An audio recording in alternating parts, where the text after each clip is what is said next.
Hey everyone, this is Big King Taurus, and welcome back to my channel. Today we're going to take a look at the Masters of the Universe Masterverse Vintage Collection Zodac. A bit of a brief history on this character. He was one of the first 8 original Masters of the Universe figures released in the line. Originally created by Mark Taylor under the name Censor, early promotional material from Mattel not only referred to him as a cosmic enforcer, but also as a bounty hunter. Even though Mark Taylor originally intended Zodac to be a heroic warrior, he was often referred to as an evil cosmic enforcer in some of the early cross-sell material, as well as simply just a cosmic enforcer. Even his original vintage package art depicted him fighting against He-Man. He's been depicted as an evil warrior working for Skeletor in some media, but has mostly been portrayed as an all-seeing cosmic being who mostly remains neutral while still being a benevolent presence in the lore. Zodac has been released in the Vintage line, Masters of the Universe Classics, Origins, as well as the redesign of the Mike Young production series as Zodac with a K, as well as a new Eternia interpretation of the character in the Masterverse line. And now, he's the second figure released in the Vintage Collection sub-line of Masterverse. Packaging style remains the same from Skeletor, paying homage to the original theme of the Vintage line. Much of Zodac is visible through the window as well as his blaster. The sides of the packaging are still empty, not showcasing any character art or text for their name or their tagline like the main Masterverse line, instead only continuing the bursting red rock design that pays homage to the original vintage card style. The back of the package continues to pay homage to the original vintage card back. The top half is showcasing new artwork by Axel Jimenez and David De La Cala Alonso that takes direct inspiration from the vintage package art by Errol McCarthy. The bottom half has a couple of panels that showcase what the figure is capable of, making a nod to the vintage card back showcasing the figure's action features. There's also the artwork for the figure that pays homage to the artwork of the vintage cross-sell, though there's no other figures featured on the package as a cross-sell. While I do enjoy the retro-inspired packaging, this isn't a mint and sealed box kind of channel, so let's let Zodac loose. Zodac's accessories include his blaster, a translucent yellow blast effect, a translucent blue energy spell effect, a closed right fist, a left open hand, and a new left open hand designed for the blue magic effect to plug into. The inner cardboard tray illustrates the contents of the package. Getting Zodac out of the package, we see that this figure is a faithful interpretation of the original vintage figure translated to a modern 7-inch scale.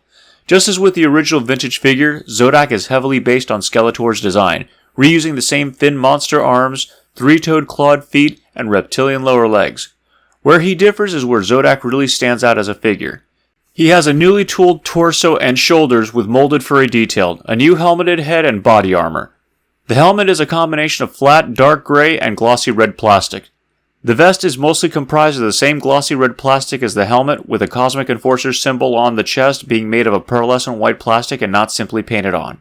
Since Zodac reuses many of his parts, he winds up sharing the same gripping right hand that has been used on previous Skeletor figures as well as the new Eternia Zodac that has the right pointer finger slightly extended. While I have never liked this hand on any Skeletor figure that has used it, as it makes no sense why he would have a trigger finger, I think it works well here as Zodac's primary weapon is a ray gun. Vintage Collection Zodac has a new upper torso sculpt with furry molded detail that fits in among the other vintage-inspired figures. Compared to the existing upper torso, this new upper torso seems to have corrected the issue of having larger pectoral muscles blend in with the rest of the torso. As I said in my previous video, the little bit of molded musculature below the pecs makes a huge difference in the aesthetics. Since this new torso is designed to aesthetically fit in with the previous torso, the new armor can fit over the existing torso as well. Hopefully this means we will eventually get a Savage He-Man Wondar figure in the Vintage Collection. And hopefully Mattel gives him a general release instead of making him an online exclusive and super difficult to acquire. Like seriously, the Classics version was the subscription figure for 2010, and if you weren't subscribed to the whole line, you had to pay crazy prices to get him on the aftermarket. And the Origins version was the Mattel Creations exclusive that sold out in just 2 minutes. One can only hope. Vintage Collection Zodac stands at just under 7.5 inches, which is on par for the Masterverse line. Zodac comes with his signature ray gun. This is a new sculpt and not a reuse of the new Eternia Zodac. The ray gun is cast in a matte finish red plastic with details painted in metallic gunmetal. Another feature of note is that the barrel has a hole in which you can plug in the blast effect that comes with the figure. Also, the plug for the blast effect also fits in the new left hand as well as the ports on the bottom of the feet. If you have multiple Zodacs, you can use them as flight effects if you so choose.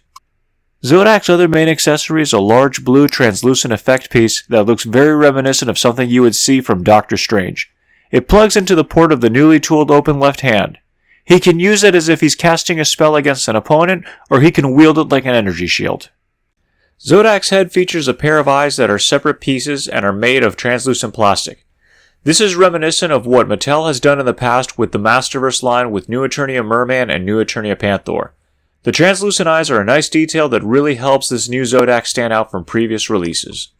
But if you aren't thrilled at all with this new head, this being a Masterverse figure, you can swap it out for either another Masterverse head, an Origins head, or a custom from a third party. Personally, I like this head the best among all of his recent releases. While on the subject of swapping parts, hands are also swappable like all other previous releases. However, take note that he uses the thicker wrist pegs that Mattel switched to beginning with Masterverse Wave 11. So if you wanted to use the new left hand for the spell effect on New Eternia Zodac, they're not compatible unfortunately. And now it's time to go over the articulation. Head rotates 360 degrees and looks up and down. Arms rotate 360 degrees and swivel on a hinge. Double jointed elbow and 360 degree rotation of the bicep. Wrists rotate 360 degrees and swivel on a hinge. Upper torso has a rocker joint but is hindered by the armor. Waist rotates 360 degrees. Hips can drop down. Legs can kick forward and to the side. 360 degree rotation at the hip. Double jointed knees that are very tight. 360 degree rotation at the boot cut. And finally, ankles are tight, but you can move them forward and backwards and the ankle pivot. And now to compare Vintage Collection Zodac to other versions, starting with New Eternia Zodac. While both are very faithful in many ways to the original design, Vintage Collection Zodac is a better representation of the original figure, whereas New Eternia Zodac is more of a reinterpretation. Next up is Origin Zodac. Both are very faithful to the vintage figure that they are both based on, but Origins is a 5.5 inch scale figure, while Masterverse is in a 7 inch scale. And finally, here he is with the Masters of the Universe Classic Zodac that was part of a 2-pack with DC Universe Classics Green Lantern Hal Jordan. The decal on this Classics figure is meant to pay homage to Zodac's design in the Filmation cartoon. And here he is alongside 40th Anniversary He-Man, Vintage Collection Faker, and Vintage Collection Skeletor. And now for my final thoughts. Much like 40th Anniversary He-Man and Vintage Collection Skeletor, Zodac is a great update of the original character into a modern action figure style. Paint applications are clean for the most part, and the sculpt for the head and armor are also on point. He doesn't have much in the way of accessories, but he doesn't really need that much anyways. My only issue with this figure is how tight some of the joints are. Hopefully this is just an issue with this figure specifically and it's not widespread.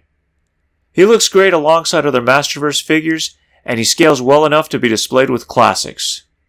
He's currently on shelves at Walmart as of this video's release and is worth picking up.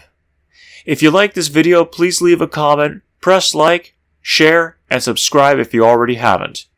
I'm Big King Taurus. Thank you for watching.